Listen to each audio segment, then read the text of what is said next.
ظهروك بطال وليلوك نائم وعيشوك يا مسكين عيش البهائم.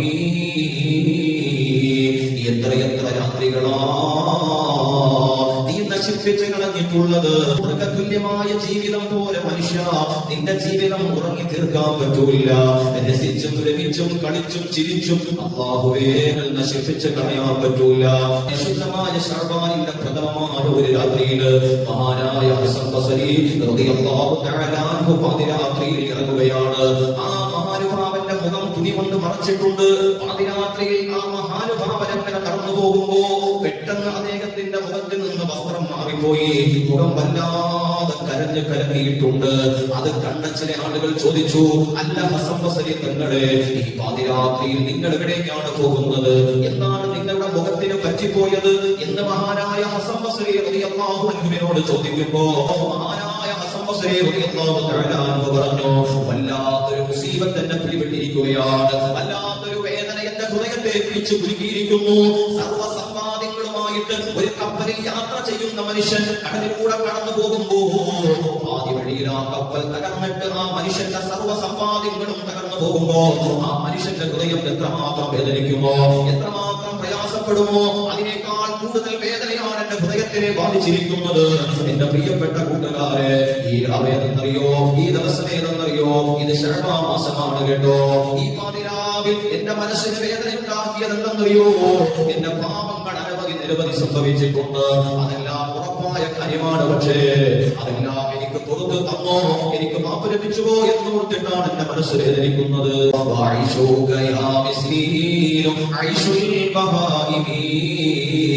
നിനക്കതുപോലെ ചിന്തിക്കാൻ പറ്റുന്നില്ല, നിനക്കതുപോലെ വ്യസനിക്കാൻ പറ്റുന്നില്ല, നിനക്കതുപോലെ വിഷമിക്കാൻ പറ്റുന്നില്ല. നിങ്ങൾക്കറിയണോ, മഹാനായ സയ്യിദുനാ ജിബ്രീൽ അലൈഹിസ്സലാം പരിപാവനമായ ശഅബാനിന്റെ പ്രധാനപ്പെട്ട ഒരു രാത്രിയിൽ മഹാനായ ജിബ്രീൽ അലൈഹിസ്സലാത്തു വസ്സലാം കടന്നു വന്നു. എന്നിട്ട് പുന്നാന നബിയോട് പറഞ്ഞു, നബിയേ, അങ്ങ് വിശ്രമിക്കുകയാണോ? അങ്ങ് ഉറങ്ങാനുള്ള തയ്യാറെടുപ്പുകളാണോ? എഴുന്നേൽക്ക് നബിയേ. ഈ രാത്രി ഏതെന്നറിയോ? ഇത് ശഅബാനിന്റെ പോരിശയുള്ള രാത്രികളാണ്. ഈ രാത്രിയിൽ അല്ലാഹുവിന്റെ റഹ്മത്തിന്റെ 300 കവാടങ്ങൾ തുറക്കപ്പെട്ടിരിക്കുന്നു നബിയേ. പരിശുദ്ധമായ ശഅബാൻ അതിന്റെ പ്രധാനപ്പെട്ട രാത്രികളിൽ അല്ലാഹുവിന്റെ റഹ്മത്തിന്റെ 300 കവാടങ്ങൾ തുറക്കപ്പെട്ടിരിക്കുന്നു. രാത്രി ഒരുപാട് നേരം കഴിഞ്ഞപ്പോ വീണ്ടും ജിബ്രീൽ അലൈഹിസ്സലാം കടന്നു വന്നു. യാ റസൂലല്ലാഹ്, ഈ മാസത്തെ ബഹുമാനിച്ചുകൊണ്ട് സ്വർഗ്ഗത്തിന്റെ 8 കവാടങ്ങളും 8 വിഭാഗം ആളുകളെ പൊതിച്ചുകൊണ്ട് സ്വാഗതം ചെയ്യുന്നു നബിയേ എന്ന് സയ്യിദുനാ ജിബ്രീൽ. മനുഷ്യൻ ഈ മാസത്തിന്റെ മഹത്വം മനസ്സിലാക്കിക്കൊണ്ട് അവൻ പാതിരാത്രിയിൽ എഴുന്നേൽക്കുകയാണ്. അങ്ങ് ശുദ്ധി വരുത്തിക്കൊണ്ട് അവന്റെ വീടിന്റെ ഉള്ളറയിൽ മുസല്ല വിരിച്ചുകൊണ്ട് ജനങ്ങളെല്ലാവരും ഉറങ്ങുന്ന നേരം, വിശ്രമിക്കുന്ന നേരം അവൻ മുസല്ലയിട്ടുകൊണ്ട് ആ മുസല്ലയിലേക്ക് കയറി നിന്നുകൊണ്ട് അല്ലാഹുവിലേക്ക് കരങ്ങളുയർത്തി അവൻ കൈകൾ കെട്ടി നമസ്കരിക്കുമ്പോ സ്വർഗ്ഗത്തിന്റെ 1ാമത്തെ കവാടം വിളിച്ചു പറയുന്നു, തൂബാ ലിമൻ റകഅ. പടച്ചവനെ, ശഅബാൻ മാസം നിനക്ക് വേണ്ടി റുകൂഅ് ചെയ്യുന്നവന് എന്റെ കവാടത്തിലേക്ക് സ്വാഗതം, എന്റെ കവാടത്തിലേക്ക് സ്വാഗതം. 2ാമത്തെ കവാടം വിളിച്ചു പറയുന്നു, തൂബാ ലിമൻ സജദ. അവൻ സുജൂദിലേക്ക് പോകുന്ന നേരം തന്നെ സ്വർഗ്ഗത്തിന്റെ കവാടം പറയുന്നു, പടച്ചവനെ, ഈ ശഅബാനിനെ ബഹുമാനിച്ചുകൊണ്ട് സുജൂദ് ചെയ്തവനല്ലേ, അവൻ എന്റെ കവാടത്തിന്റെ ഉള്ളിലേക്ക് സ്വാഗതം എന്ന് 2ാമത്തെ സ്വർഗ്ഗ കവാടം വിളിച്ചു പറയുകയാ. ആ നമസ്കാരം അവസാനിച്ചിട്ട് ആ മുസല്ലയിൽ ഇരുന്നുകൊണ്ട് അല്ലാഹുവിന്റെ ദർബാറിലേക്ക് കരങ്ങൾ ഉയർത്തിക്കൊണ്ട് ഒരു മനുഷ്യൻ ദിക്ർ ചൊല്ലാൻ ആരംഭിക്കുമ്പോ സ്വർഗ്ഗത്തിന്റെ 3ാമത്തെ കവാടം വിളിച്ചു പറയുന്നു, തൂബാ ലിദ്ദാകിരീൻ. അതേ ശഅബാനിന്റെ പാതിരാവിൽ ആരാണോ ദിക്ർ ചൊല്ലാൻ കൊതിച്ചിരിക്കുന്നത് അവനെ എനിക്ക് തരണം അല്ലാഹ്, അവൻ എന്റെ കവാടത്തിലേക്ക് സ്വാഗതമെന്ന് സ്വർഗ്ഗത്തിന്റെ 3ാമത്തെ കവാടം വിളിച്ചു പറയുന്നു. 4ാമത്തെ കവാടം വിളിച്ചു പറയുന്നു, തൂബാ ലിമൻ ദഅ.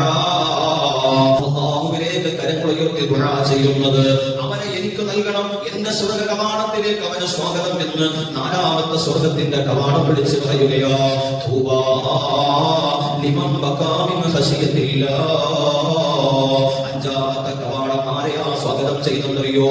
ആ ദുആ ചെയ്യുന്ന നേരത്ത് മഹാനായ ഹസൻ ബസരി തങ്ങളെ പോലെ, അബൂബക്കർ സിദ്ദീഖ് തങ്ങളെ തങ്ങളെ പോലെ, ഉമർ ബിൻ ഖത്താബ് തങ്ങളെ പോലെ, ഉസ്മാൻ ബിൻ അഫ്ഫാൻ തങ്ങളെ പോലെ, അല്ലാഹുവിന്റെ ഔലിയാക്കളെ പോലെ, സ്വാലിഹീങ്ങളെ പോലെ, സജ്ജനങ്ങളെ പോലെ അല്ലാഹുവിന്റെ നേരത്തെ കരങ്ങളുയർത്തി ദുആ ചെയ്യുമ്പോൾ മഖാമിൻ ഖശിയത്തില്ലാഹ് അവന്റെ കണ്ണുകളിലൂടെ കണ്ണുനീര് ചാറിക്കൊടുകയാണ്. അവന്റെ പാപങ്ങളെ അവൻ ഓർത്തുപോയി, അവന്റെ പാതകങ്ങളെ കുറിച്ച് അവൻ ചിന്തിച്ചുപോയി, അവന്റെ തിന്മകളെ കുറിച്ച് തെറ്റുകളെ കുറിച്ച് അവൻ ചിന്തിച്ചുപോയി. ശഅബാനിന്റെ പാതിരാത്രിയിൽ അവൻ പൊട്ടിക്കരഞ്ഞുപോയി. മഖാമിൻ ഖശിയത്തില്ലാഹ് സ്വർഗ്ഗത്തിന്റെ അഞ്ചാമത്തെ കവാടം പിടിച്ചു പറയുകയാണ്, പടച്ചവനെ അവനെ എനിക്ക് തരണേ അല്ലാഹ്. ആറാമത്തെ സ്വർഗ്ഗത്തിന്റെ കവാടം ആരെയാ സ്വാഗതം ചെയ്യുന്നതെന്നറിയോ? തൂബാലിൽ മുസ്ലിമീൻ, അല്ലാഹുവിനെ അനുസരിക്കുന്ന, ആമന്നാ ബില്ലാഹി വറസൂലിഹി, അല്ലാഹുവിലും റസൂലിലും വിശ്വാസം അർപ്പിച്ചു ജീവിക്കുന്ന എല്ലാ മുസ്ലിമീങ്ങളെയും ശഅബാനിന്റെ പാതിരാവിൽ സ്വർഗ്ഗത്തിന്റെ ആറാമത്തെ കവാടം സ്വാഗതം ചെയ്യുന്നു. ഏഴാമത്തെ വിഭാഗം ആരെന്നറിയോ? ഹൽ മിൻ സാഹിലിൻ ഫയുഅതി സുലഹു. ഏഴാമത്തെ കവാടത്തിന്റെ മുന്നിൽ നിൽക്കുന്ന മലക്ക് പടച്ചവനോട് പറയുന്നുണ്ട്, അല്ലാഹുവേ ഈ ശഅബാനിന്റെ രാത്രിയിൽ നിന്നോട് ചോദിച്ചതെല്ലാം നീ അവർക്ക് കൊടുക്കണേ അല്ലാഹ് എന്ന് ഏഴാമത്തെ കവാടത്തിൽ നിൽക്കുന്ന മലക്ക് പറയുമ്പോ എട്ടാമത്തെ സ്വർഗ്ഗ കവാടത്തിന്റെ മുന്നിൽ നിൽക്കുന്ന മലക്ക് പറയുകയോ ഹൽ മിൻ മുസ്തഗ്ഫിരിൻ ഫയുഗ്ഫർ ലഹു. അല്ലാഹുവേ ശഅബാനിന്റെ രാത്രിയിൽ ഇസ്തിഗ്ഫാർ ചൊല്ലുന്ന, പാപമോചനം തേടുന്ന, പാപങ്ങളെ കുറിച്ച് ഓർത്ത് കരയുന്നവന്റെ പ്രാർത്ഥന നീ സ്വീകരിക്കണേ എന്ന് സ്വർഗ്ഗത്തിന്റെ എട്ടാമത്തെ കവാടത്തിന്റെ മുന്നിൽ നിൽക്കുന്ന മലക്ക് പറയുമെന്ന് സയ്യിദുനാ